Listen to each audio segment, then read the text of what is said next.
Okay, and we are live. Hello, entrepreneurs. Joe DeCharis, CPA extraordinaire, coming to you live from downtown Bethpage, New York. I'm not in Flushing anymore. If you didn't notice, I moved closer to my kids, so everything happens for a reason. There's no coincidences, and that's why we have Renee Reisch. Reisch. Reisch. Okay. You know, people butcher my name when they introduce me. So it's hard. Reisch. Reisch. You Like got it. rice, only Reisch. What is that? Is that German? I think it's an Austrian. I believe it Oh, is. Austrian. Okay. It's an That's Austrian cool. background. Yeah, Yeah. Austrian. Nice. Austrian name. So, Yeah. yeah. Eastern I Europe, Eastern European. yeah. So you look fabulous. Thank you. Did you get all dolled up for this podcast? Just for you, Joe, and your audience. I don't think people can actually see you on the podcast. I'll see you on the YouTube channel because we're going to upload this. I know it's going to be fun and exciting. You have a pretty interesting story. I usually don't go back and look at who I'm talking to. We just meet on the podcast and we have but I read a little bit about your background, and I said this is going to be interesting. And so thank God that you could actually talk now, right? Yeah, Because totally. what I got from it at one point, you couldn't speak. Correct. Yeah, correct. I had a virus that attacked my vocal cords in 2013 while I was in corporate America. So that was, of all times, that's a tough time to have that happen. And it took away my voice. So it For was how very, long? as I start coughing, right? um, That's okay. about 4 months. Hold on a second. Yeah, about 4 months. I was out of sorts from my corporate job, so it was very contagious. It was pre-COVID, obviously 2013, but I was so contagious that I wasn't allowed to be with the public. So it Wow. was a really So difficult time. for 4 months, you couldn't speak. For 4 months, I was quarantined from the public. I mean, no contact, Wow. not just no voice, That- no contact. oh my God. So, So there's like retreats and stuff. I've heard about it before, but this weekend something popped up again about like these retreats. They call them like silent. You go for 3 days and you don't say a word. I don't know, but it's supposed to be like a whole spiritual experience. I don't know. Did you have that?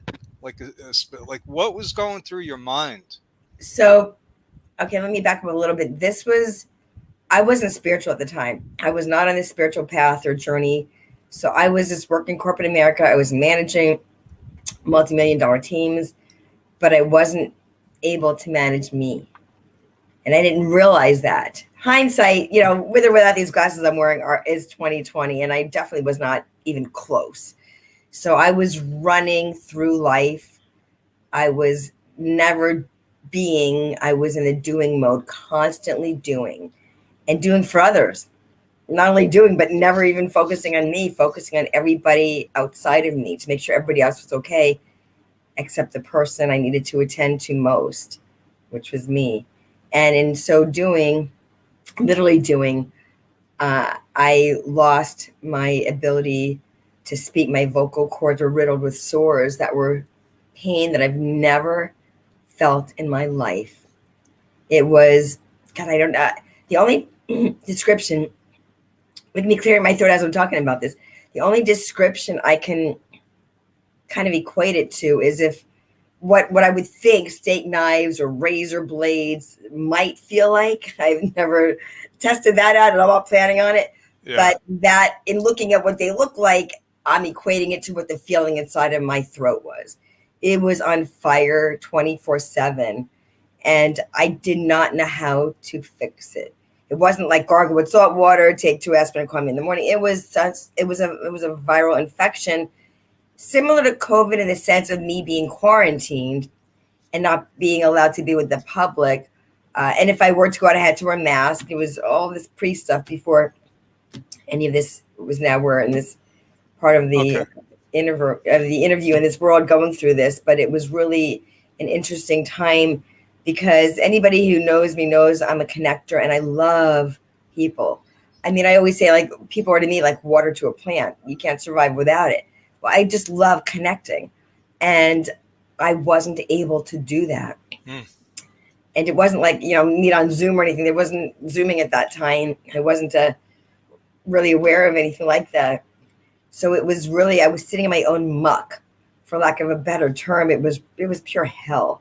For 4 months. 4 straight months, like morning, noon, and night. It wasn't like, when I go in different interviews, it wasn't like any part of the day was better. Like a lot of times when you have a cold or a sinus infection, at night in the morning are the worst because you're laying down and it's kind of draining, and that's Right. the worst part. And the afternoon, sometimes you're like, oh, I'm feeling a little bit better. In this case, because it wasn't any of those things, it was a 24/7 feeling that I was experiencing in my body and specifically in my throat. And I went into a deep depression because I wasn't connecting with anybody and I wasn't even connecting with myself. I think that's what this was supposed to teach me, to connect with you. And again, it wasn't spiritual at the time.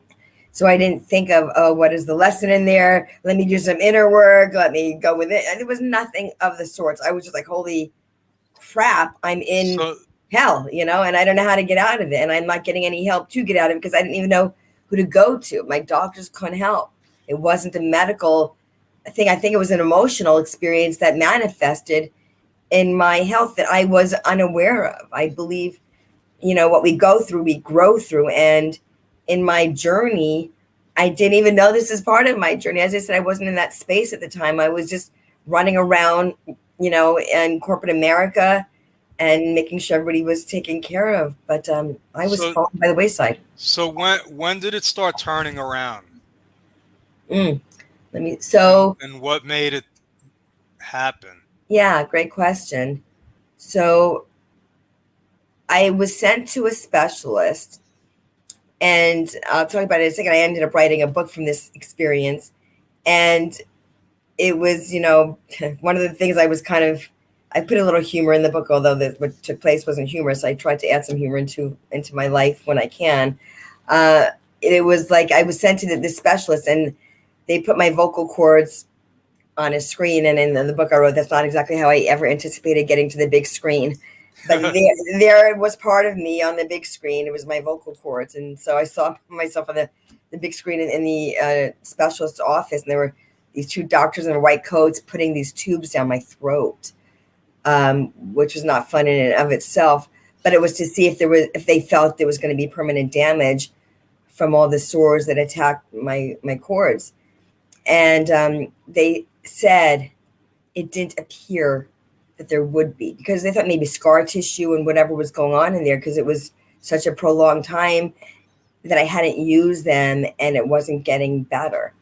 So they said it does not appear that there will be permanent damage. From that minute, I was like, oh my God, I can do this. I can heal. I can get Okay. better. And I was sent to a vocal coach after I wasn't no longer in the contagious mode. Obviously, I wasn't going to be going out because I wasn't allowed out, as I said.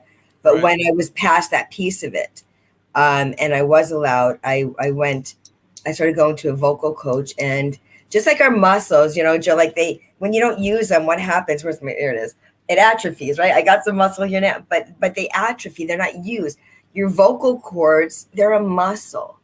And when they're not in use, they will atrophy. In mine, in fact, that happened. So I went to the vocal coach, and her name was Michelle. I will never forget that. She was such a beautiful angel and a soul. My doctor, whose care I was under, suggested her. And I had to go through intense vocal coaching to regain the use of my voice. And it is an instrument, it is a vibration. And I didn't take care of it. Hmm. So I needed to rework that melody. Interesting. Yeah. So life is a lot different now because now you are empowering women, right? You're teaching women how to get their voice. I do, yes. And so how did that come about? Because you went from like I can't even imagine what that must feel like. You know, I'm the same way. I need to be around people. Uh, thank God for Zoom. I have more friends in the world now than ever. I still like to meet them, like one on one, but being sequestered and not being able to talk to people, I can't imagine what that must have felt like. But now you look happy, you look beautiful. So something, tell us what happened. Like, were there stages? Uh, how did you decide that you want to start helping women? So first of all, I'm going to backtrack for a minute. I'm very similar to you. I'm an East Coast girl. I'm from from New Jersey. How do you And know I'm so from the East Coast? just say boo and I'll know. Hear the Okay. accent. It takes one to know one, darling. I could tell. So it was really interesting. And people tell me they can hear my accent immediately too. So, it's who we are.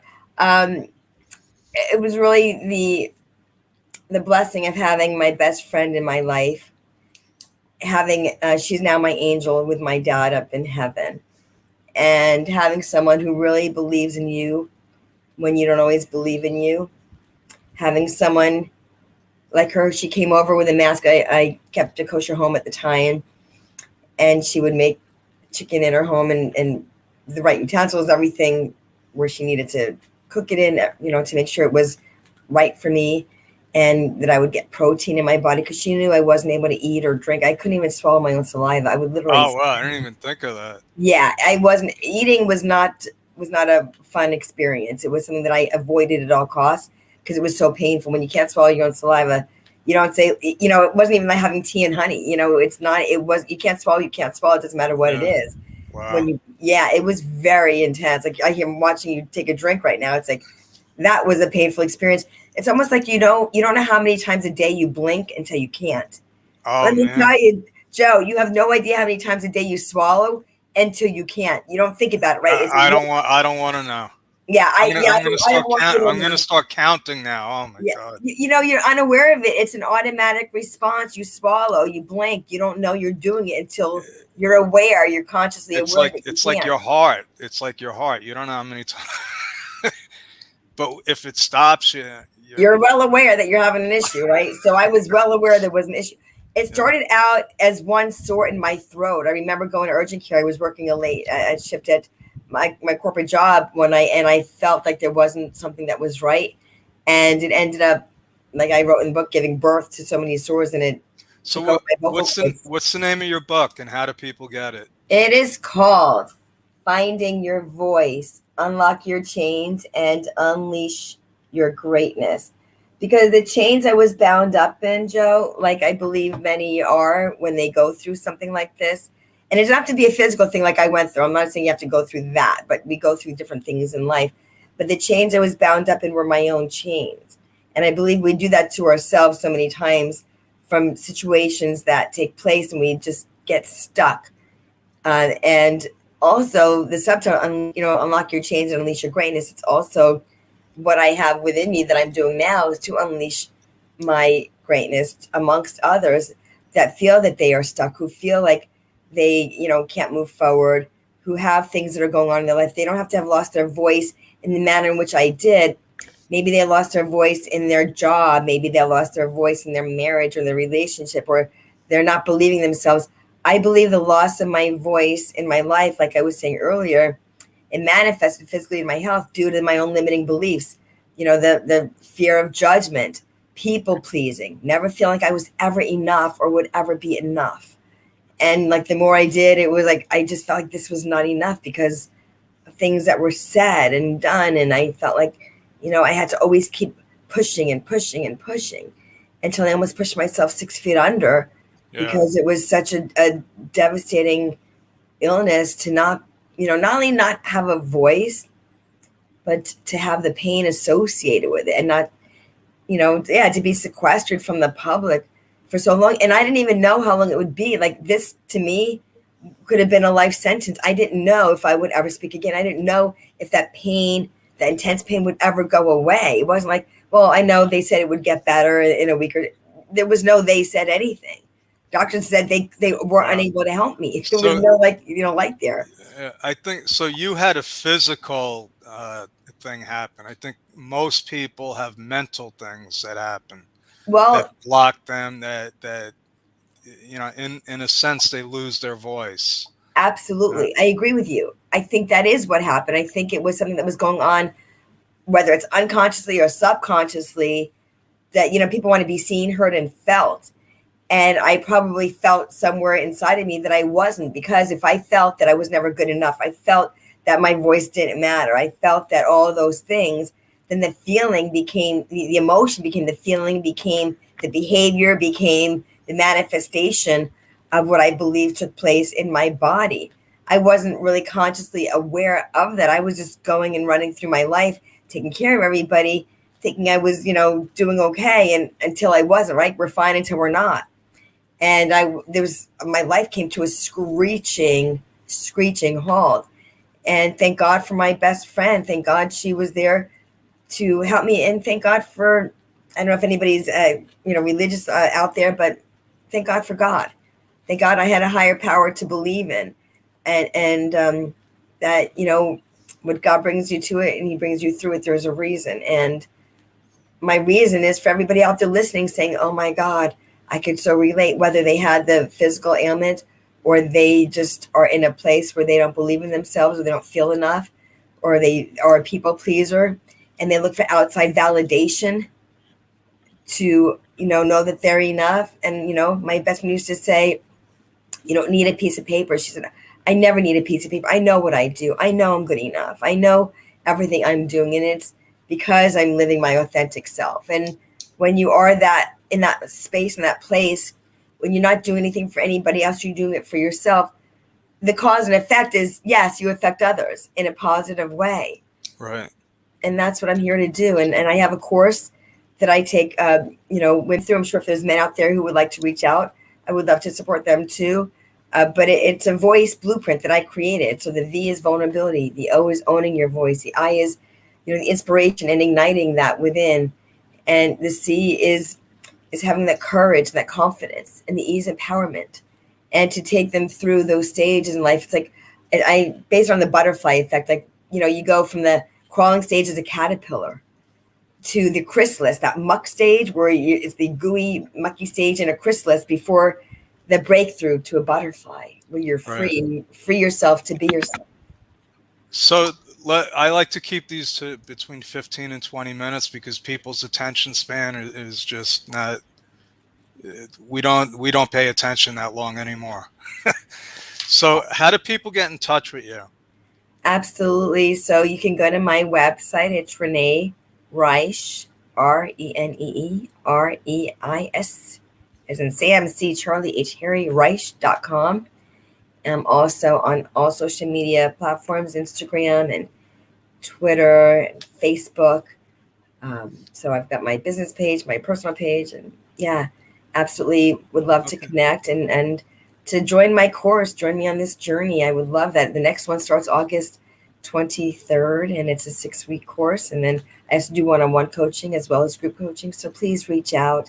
And the book is found on my website as well as Amazon. So we'd love you to have that as part of your journey and to let me be there for you. Okay. Thank you so much, Renee. You gave us a lot of great nuggets. It was more than what I expected. Oh, thank you, So, Joe. Thank you for this so opportunity. thank you. We will be chatting again soon. And also, I'd like to invite you to my mastermind. I almost forgot to mention this. We have mastermind with joedechara.com. It's there's no charge. Sometimes we ask for a donation. It's every Saturday, 2 p.m. Eastern time, and we would love to have you and have you Oh, share your story I would with be us. honored, Joe. Okay, Absolutely. awesome. Thank Thank you, you. Renee. Thank That's you. our story, folks, and we're sticking with it. Over and out. God bless, and I will see you again tomorrow with another amazing episode of How to Win Big at Business.